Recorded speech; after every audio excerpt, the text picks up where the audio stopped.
Hello, beautiful soul. I'm here today to talk about how to contain the joy within. Oftentimes, we believe that happiness is a high and emotions are fleeting, but there is a sense of peace that we can sustain within that reveals a joyful spirit that's always there with you.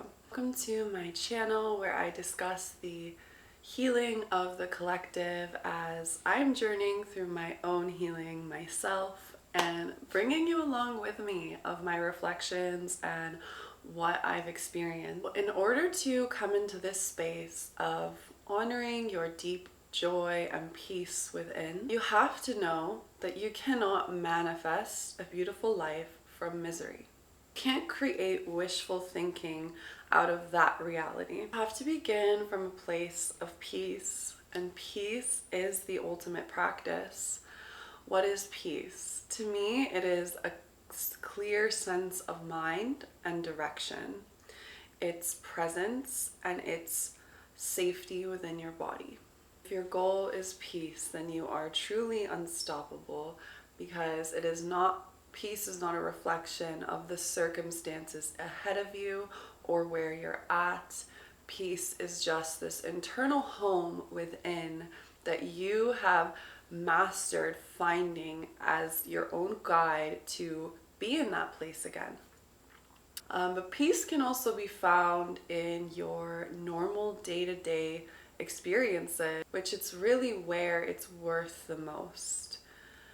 When you're able to carry what you felt in your meditations, in your practices, and you evoke that energy throughout everything that you do, everyone that you come across.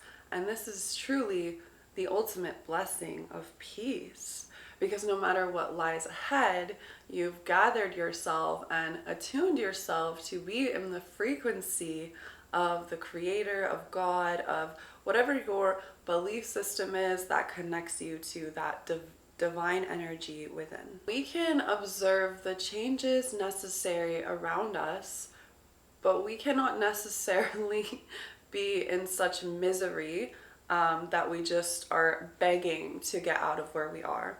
Of course, there's the most difficult aspects of life I'm very well familiar with, but it wasn't me begging to get out of them. It was me extracting the lesson and the beauty and all of those difficult moments, and being able to move through them in that way and holding myself in the level of safety and care, which I wasn't always perfect at. Obviously, that was a journey in itself to always come back to feeling safe, even if the external forces were not presenting that at all. And what I mean by this is you're able to self-nurture, self-sustain, and self-heal. Even if your life can be like turmoil, somehow you're able to at least create an hour or 20 minutes or just some kind of separation between you and those unlikable moments. To contain genuine peace and joy is to also not only recognize but actually embody the concept that emotions are fleeting, and all of the highs and all of the lows, and not seeing them as a negative thing, obviously, just knowing that life isn't a fantasy. Life is sometimes what feels unfair, but is genuinely refining you and attuning you to specific spiritual lessons that your soul literally came here to be destined to collect information from in order to share it with others or embody that specific frequency. And just by being around others with the knowledge that you have, with the lessons that you carry, you're literally up-leveling everybody you've really come across. In the times where I was really the most weary and depressed in life, what truly got me through it was this one practice, which I know it can sound so redundant and cheesy, but I really had some really dark spirals in my life where I was so desensitized to dopamine and serotonin, or just really detached from reality in a very derealization state of like being withdrawn within, not really even remembering what joy feels like, which that's funny because that's literally my middle name. Allegra means joy. My name means dream joy. So like when I forget the spirit of joy, I'm like, I'm forgetting my own self. It was waking up and immediately with my coffee, writing out what I'm grateful for. Simplicity of appreciation.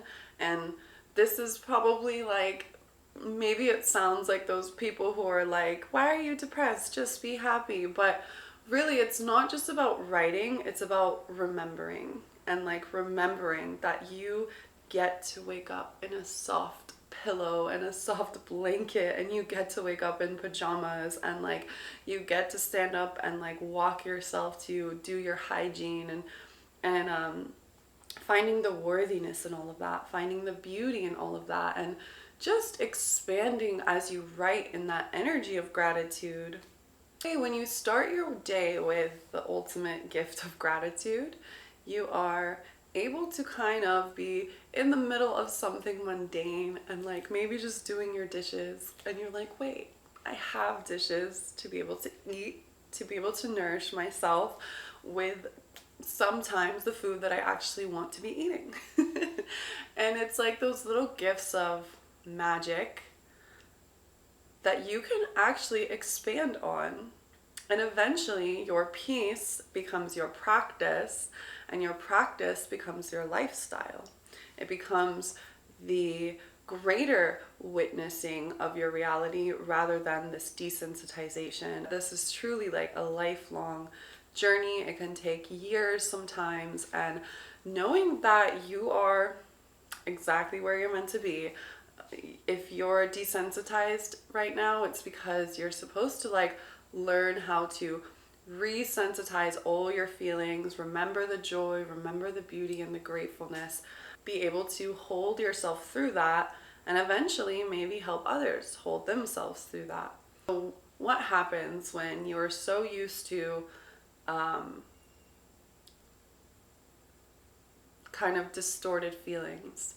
What happens when you were used to disorganized feelings of like not being able to really capture all your thoughts, all your life experiences, and just waking up just like so overwhelmed, but like you still can find those moments of gratitude, but generally speaking your mind feels chaotic, and it seems like every time you end up feeling joy, bliss, peace, it's like it slips through your fingers, and it's almost like something crazy happens after. For example, I think this is kind of a funny example, but the only times that I've bought a car in my life, I ended up somehow losing this car, right? It's almost like when I experienced that enjoyment of buying a car, having a car, and getting the freedom to go wherever I want in my car, it was like something, I mean, I'm not blaming myself, but something within me couldn't freaking hold and contain having this car. Meaning like one time I bought a car, and 3 months later I never came back to America for many years, and pretty much more or less the car was out of my possession. I come back to America and I finally unite with this car, and within like 2 weeks it literally gets stolen, and then I leave America and bam, I get a call like 5 months later that the car was found. Okay, so clearly, and this is just a material example, of course there can be like emotional disturbances within. At the core of every human, we are truly connected to love. So when you are misaligned with this and you're just naturally attracting chaos, it's not to blame you and like make you at complete fault. Serendipity means when things flow by chance in a beautiful and positive way. So when you have one of those days where it's like the universe is giving you these little beautiful hints and things just line up. It's like every little step is like planted there by fate, by beauty, right? So, and I think it's your natural state of being. It's where a lot of forces in reality have kind of like drifted you to get away from because of how powerful you become when you're in that state. So this is the ultimate goal. This is what people preach about. This is what people sing about. This is what so many mentors are guiding people to, is this true serendipitous flow of knowing your joy so well, knowing every crevice of it, every way you laugh when you're in joy, every way that your heart sings, how you smile, how like you can literally just expand in the beauty of love just from this joy. And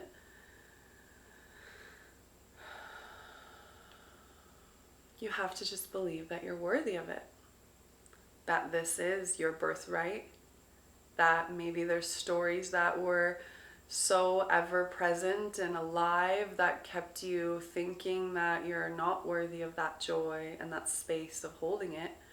But begin to identify, when you reach these highs, are you subconsciously creating a crash? Are you planting seeds to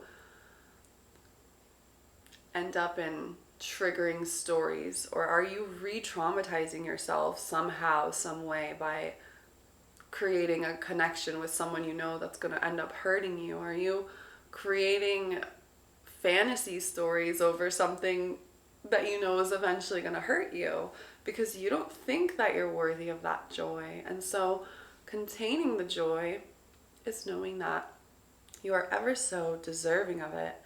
I know that even in these times of my almost 4 years of sobriety and feeling the most peace that I've ever felt in my life, I have gotten restless.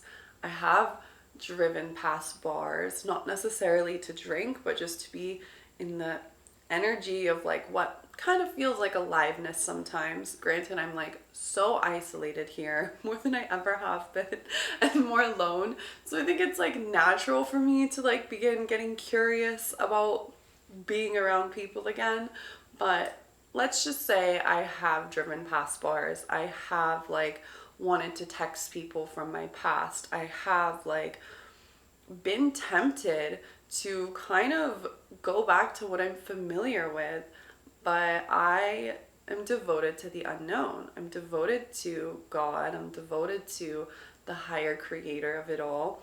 And I'm really devoted to my highest path. So I've definitely implemented a lot of impulse control because I've been the observer for so freaking long of like why I haven't been able to contain my joy. So to look within and find the patterns that are definitely present, it's really the journey to empowerment, which is my whole theme in life, is how to truly feel empowered and how to take that responsibility into your own hands of learning the ways in which you subconsciously trick yourself into letting your joy slip away.